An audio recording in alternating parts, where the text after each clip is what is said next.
Yes, good evening, students. Sagarika Ahluwalia this side. I am from Bansal academy. आज मैं आपको करवाने वाली हूँ बाइनोमियल थ्योरम का chapter, which is very important chapter from the point of view of master cadre exam in Punjab. Okay, अगर मैं इस टॉपिक की बात करूँ तो प्रीवियस ईयर में कम से कम 2 to 3 questions from this topic आते ही आते हैं.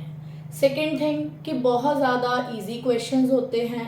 प्रिपेयर करना चैप्टर को बड़ा इजी है. बस आपको गो थ्रू जाना है some of the expansions of the binomial and then you have to practise the enough questions of the binomial theorem plus previous year questions to attempt these kind of questions. Okay, तो आज मैं आपको करवाने वाली हूँ binomial theorem का chapter. Okay,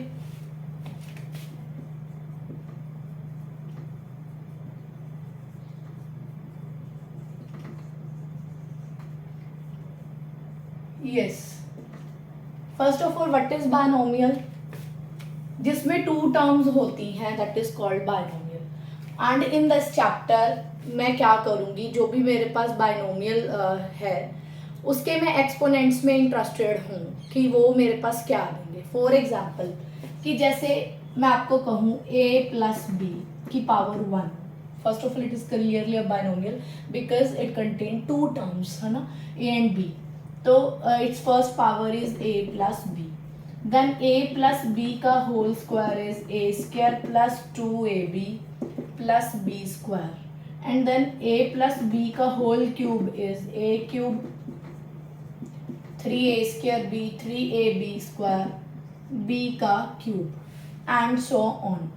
अब आपको भी पता होगा कि जैसे ही मैं इसकी 4th 5th और 6th पावर लिखती हूँ, आप भी अगर लिखोगे तो that will be very difficult for us, क्योंकि हमें इसके कोफिशिएंट्स नहीं पता होते.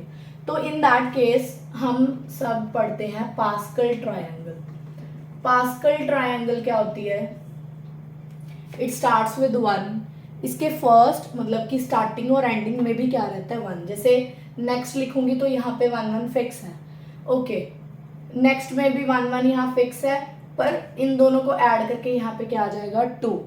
तो जो ये मैंने लिखा 1 2 1 that is the coefficient of the binomial expansion with exponent 2. जिसकी 2 पावर्स है उसके जो मेरे पास ये कोफिशिएंट है, इसका कोफिशिएंट 1 2 एंड 1. तो 1 2 1 ये उसके क्या आ गए कोफिशिएंट्स. अगेन 1 1 फर्स्ट जो हमारा स्टार्टिंग और एंडिंग है वो 1 1 से होगा. तो 1 और 2 मिला के हमारे पास ऐड करके 3 आ गया. 2 एंड 1 अगेन 3 आ गया. So these are the coefficients for the expansion of a plus B की क्यूब. इसके जो मेरे पास कोफिशिएंट्स आएंगे for the next 1 4 6 and then 4 and then 1.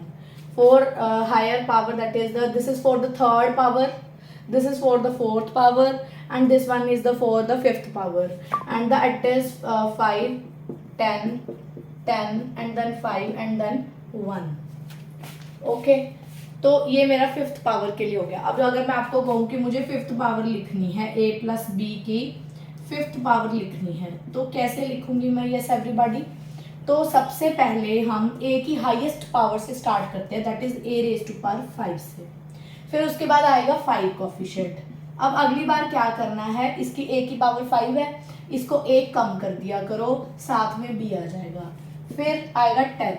वही बात a की पावर 4 है, इसको और कम कर दो, दैट इज a का क्यूब, इसकी एक पावर बढ़ जाएगी b स्क्वायर. फिर आ गया 10 a क्यूब का a स्क्वायर, बी स्क्वायर का एक और बढ़ा दिया तो क्यूब. फिर आ गया 5 a b की पावर 4, लास्ट में b की पावर 5. तो क्या करना है, जो a की सबसे बड़ी पावर से लेके डिक्रीज करते जाना है, और जो b की कोई पावर दैट इज b की पावर 0 से लेके b की पावर्स को इंक्रीज करते जाना है. और जो कोफिशिएंट्स है वो आपको बाय पास्कल ट्रायंगल ले लेने हैं. With the help of pascal triangle you can easily write down the binomial expansion of a plus b raised to power 5 6 7 8 and so on.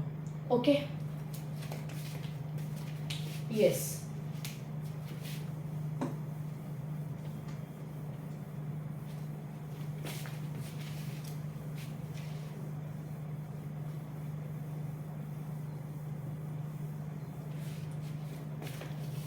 अगर मैं x प्लस वाई की power n की अगर binomial expansion खोलूं तो क्या होगी?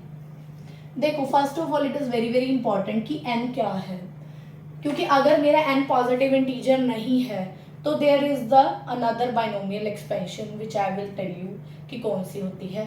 तो n पे बड़ा डिपेंड करता है कि बाइनोमियल मेरी एक्सपेंशन क्या होगी। अगर n मेरा पॉजिटिव इंटीजर है, very important, it is a positive integer, तो ही जो मैं अभी एक्सपेंशन लिखने वाली हूँ वो ऐसी एप्लीकेबल है। अगर n मेरे पास नेगेटिव इंटीजर आ गया या कोई रैशनल नंबर आ गया तो जो मैंने अभी लिखा है वो एप्लीकेबल नहीं होगा। I will tell you in the next step कि फिर क्या होगा। ओके, तो सबसे पहले आएगा NC0। सी क्या होता है जो हम कॉम्बिनेशन में यूज करते थे, दैट इज NC0। साथ में वही आपको बताया था कि x की सबसे बड़ी पावर n, y नहीं आएगा। फिर NC1, x की एक पावर कम कर दो, y को इंट्रोड्यूस कर दो। फिर NC2, x की पावर n-2 एक कम कर दो और y की पावर को बढ़ा दो। ऐसे जाते जाते NCn, लास्ट में y की पावर क्या हो जाएगी, n हो जाएगी। ऑलराइट, अब यहाँ पे थोड़ी चीज कोई नोट करने वाली है, वो देखो क्या। अगर आप देखो कि अगर NC0 xn है तो x की पावर पता है क्या होती है, n में से 0 को माइनस कर दो n में से 1 माइनस करो n-1, n में से 2 माइनस करो n-2, n में से n माइनस करो तो x की पावर 0 जो मैंने लिखा नहीं, दैट इज 1। उसके बाद जो यहाँ पे नीचे होता है वही y की पावर होती है, जैसे y की पावर 0 विच इज 1 जो मैंने लिखा नहीं, यहाँ 1 था तो y की पावर 1, 2 था तो y की पावर 2, n था तो y की पावर n। ये ज्यादा इंपॉर्टेंट है क्योंकि जब आप क्वेश्चन करोगे तो आपको directly you have to write out the 5th term, 6th term, 7th term. So in that case तो आपको बड़ा शॉर्टकट वे में लिखना आना चाहिए। ओके, मोर ओवर, अब ये मेरे पास क्या है, फर्स्ट टर्म है, this is my second term, this is my third term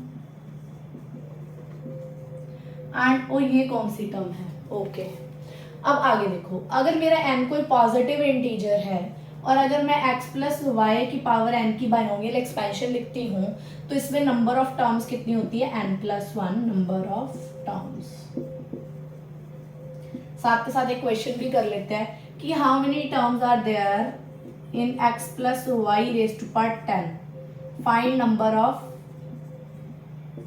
terms in its binomial expansion. Binomial के केस में जो n होता है ऊपर उसकी सिर्फ एक आप उसमें ऐड कर दो, you will get the number of terms. तो यहाँ पे नंबर ऑफ टर्म्स मेरी क्या आ गई, दैट इज 11, एक ऐड करके। आई विल टेल यू कि x plus Y plus Z आ जाए तो क्या होंगी। फॉर द टाइमिंग आप इतना ये फॉर्मूला याद कर लो कि इन द बाइनोमियल एक्सपेंशन जो x plus Y raise to power 10 है, अगर n है तो नंबर ऑफ जो मेरे पास टर्म्स है दैट विल बी n+1। अगर बाइनोमियल है तो x plus y kind of. Okay, तो नेक्स्ट मेरे पास यहाँ पे come back to the point कि ये मेरी फर्स्ट टर्म है, this is my second term, this is my third term. Second term में जैसे सेकेंड टर्म में नोट करो, सेकेंड में क्या है, अगर सेकेंड बोला यहाँ पे तो यहाँ पे उससे भी एक कम 1 आ गया और सेकेंड बोला तो यहाँ पे भी 1 आ गया। ठीक है, तो अगर मैं आपको पूछूं नाउ nth टर्म क्या होगी, या मैं पूछूं rth टर्म क्या होगी, rth टर्म। ओके, जो भी मैं आपको यहाँ पे टर्म पूछ रही हूँ वहां यहाँ पे उससे क्या आता है, एक कम। First of all it is denoted by r-1, ऐसे यहाँ पे एक कम आएगा, क्यों वो बताती हूँ कैसे। अगर rth टर्म लिख रहे हैं तो यहाँ पे एक कम आएगा, NCr-1 x की पावर, यस क्या आएगा। अब आपको नहीं आता तो सिंपली मैंने क्या कहा था कि इसमें से ये माइनस करो, you will get the power of x। तो इसमें से ये माइनस करो, n-r+1 हो जाएगा, जो यहाँ पे है नीचे वही y की पावर होती है। सो rth term is denoted bye tr-1 and similarly r+1th term देखो क्या होगी, r+1th टर्म, r+1th टर्म। अगर यहाँ rth टर्म लिखती हूँ तो एक कम होता है, यहाँ पे tr आ जाएगा, तो tr विल बी, यस अगर rth टर्म लिखनी है तो यहाँ पे एक कम आता है, यहाँ पे एक कम आता है, r प्लस 1th टर्म है तो एक कम किया, यहाँ का r आ जाएगा, x की पावर n माइनस r, इनको माइनस करो, y की पावर r। तो you have to learn this formula is called r plus 1th term formula is called general term formula.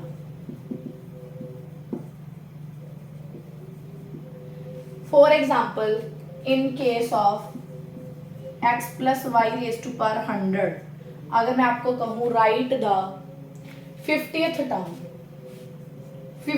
Term, तो यहाँ पे अगर मैंने 50th टर्म पूछी है, यहाँ पे हम क्या लिखते होते हैं, उससे एक कम होता है, ठीक है, 50th टर्म।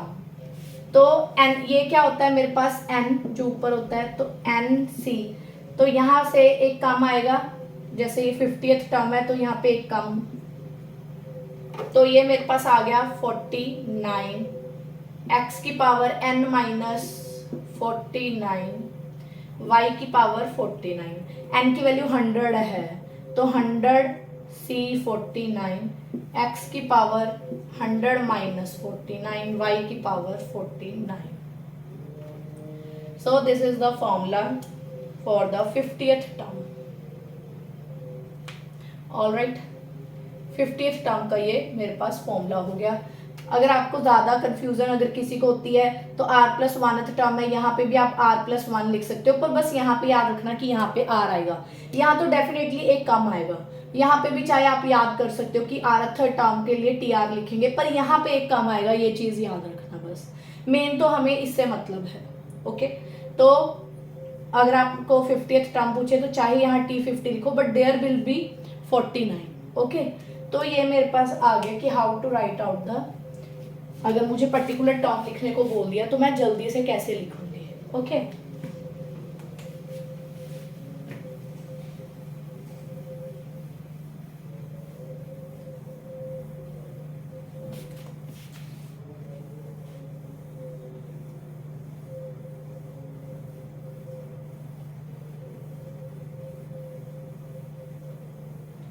नेक्स्ट आ गया हमारे पास नंबर ऑफ टर्म्स का फॉर्मूला हमने फाइंड आउट करना है। देखिए, एक जनरल फॉर्मूला लिखवाऊंगी, उसी की हेल्प से जो मैंने अभी आपको लर्न करवाया वो भी हम सीख लेंगे। जैसे मान लो कि x1 x2 up to xk तक मेरे पास वेरिएबल है और इसकी पावर है n, तो यहाँ पे नंबर ऑफ टर्म्स का फॉर्मूला क्या होगा, n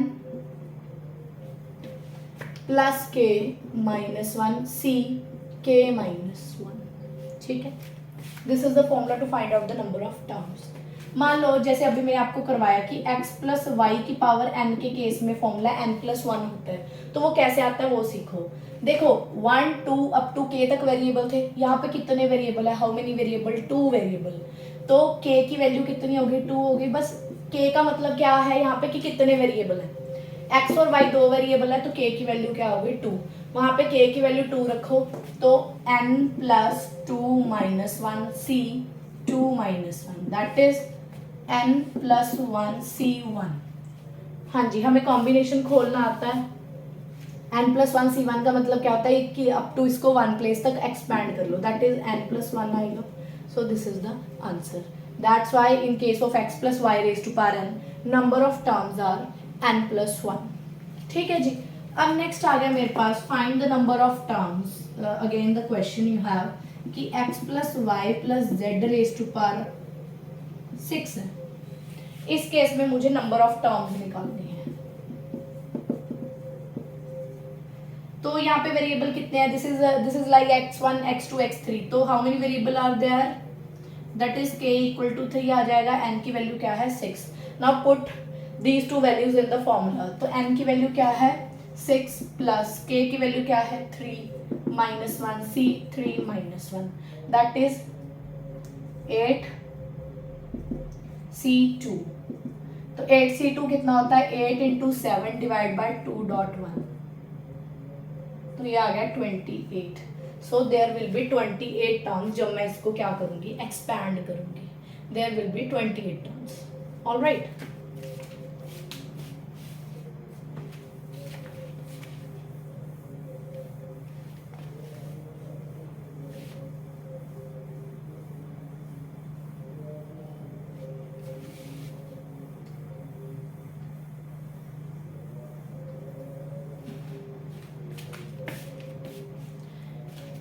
now come to again number of terms का ही हम टॉपिक कर रहे हैं, तो उसमें आपको आगे करवाने वाली हूँ कि जैसे कि मान लो x प्लस वाई की क्यूब है, इसको खोलो 3x की cube 3x square y 3x y का स्क्वायर प्लस वाई का क्यूब, ऐसी x माइनस वाई का क्यूब खोलो।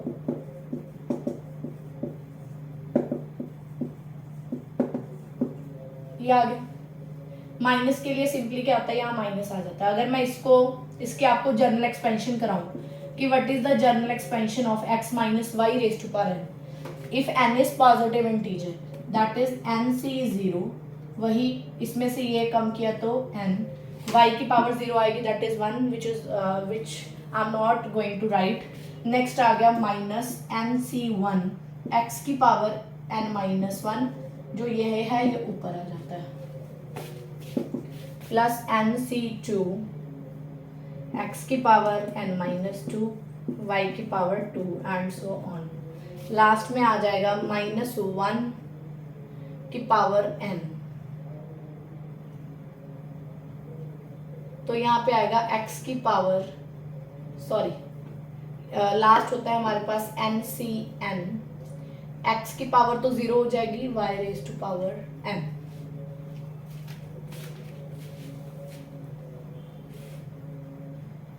ठीक है जी। अब जैसे यहाँ पे m की जगह क्या आ गया, क्यूब आ गया, 3 आ गया, तो हमारे पास क्या हो जाएगा 3 वाले केस में 3c0 x की पावर 3 3c1 x की पावर 2y, तो 3c2 x की पावर 3 माइनस 2 इज 1 y का स्क्वायर। अब सीधा लास्ट वाला लिखो, n की वैल्यू क्या है हमारे केस में 3, तो माइनस 1 की पावर 3 क्या होगा, यस माइनस 1 की पावर 3 इज माइनस, तो NCN that is 3c3 y की पावर 3। अब हमें ये पता है ये क्या होता है 1, this is 3, this is 3 and this is 1, तो ये मेरे पास ऊपर वाली एक्सपेंशन बन जाएगी। So this is the general formula of the binomial expansion x minus y raise to power n। Okay, बस ऑल्टरनेट साइंस आते हैं, लिखने जो कोफिशिएंट है वही पास्कल ट्रायंगल से हैं, ऑल्टरनेट जगह पे क्या आएंगे मेरे पास नेगेटिव साइंस आ जाएंगे।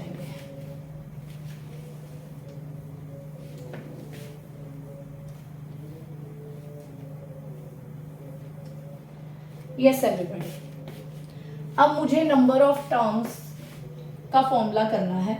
इससे पहले क्योंकि आपको इजीली समझ आ जाए, एक बार जल्दी से x प्लस वाई की पावर 4 की भी लिख लो, तो क्या आएगा x की पावर 4 के केस में याद है जब मैंने पास्कल ट्रायंगल लिखी थी तो उसके मेरे पास कोफिशिएंट क्या आए थे 1 4 6 4 1। नंबर ऑफ टर्म यहाँ 5 होने वाली है, तो देखो ये 5 ही है मेरे पास। तो नेक्स्ट आएगा मेरे पास 4x क्यूब y। अब देखो मैं जल्दी से लिख रही हूँ क्योंकि मुझे कोफिशिएंट्स पता है। माइनस वाले में कुछ नहीं करना, ऑल्टरनेट जगह पे क्या लगा देना साइन।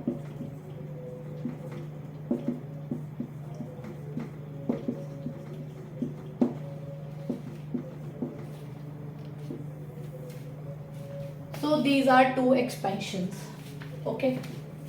अब हमने नंबर ऑफ टर्म्स का फॉर्मूला निकालना है in case of x plus Y raise to power n plus x minus y raise to power n। एक तो ये,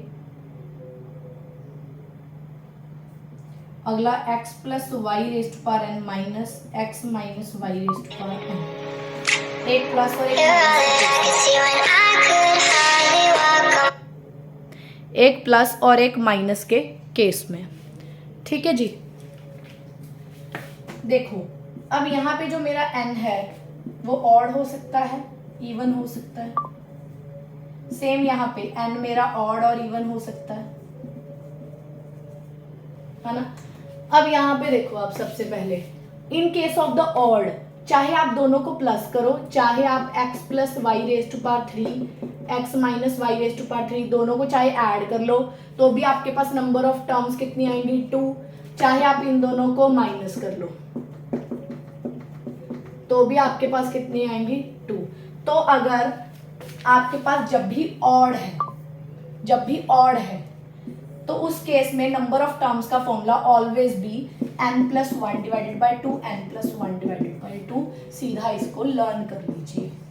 तभी 3 के केस में 3+1 कितना हुआ 4 डिवाइडेड बाय 2 2 ही आंसर आ रहा है। पर इवन के केस में ऐसा नहीं होता। अगर आप इवन के केस में देखो दोनों को ऐड करोगे, ये इवन वाला केस है, x+y⁴ प्लस x-y⁴। अगर आप इन दोनों को ऐड करोगे तो आपके पास नंबर ऑफ टर्म्स 3 आएंगी। अगर आप दोनों को माइनस करते हो तो आपके पास 2 टर्म्स आएंगी।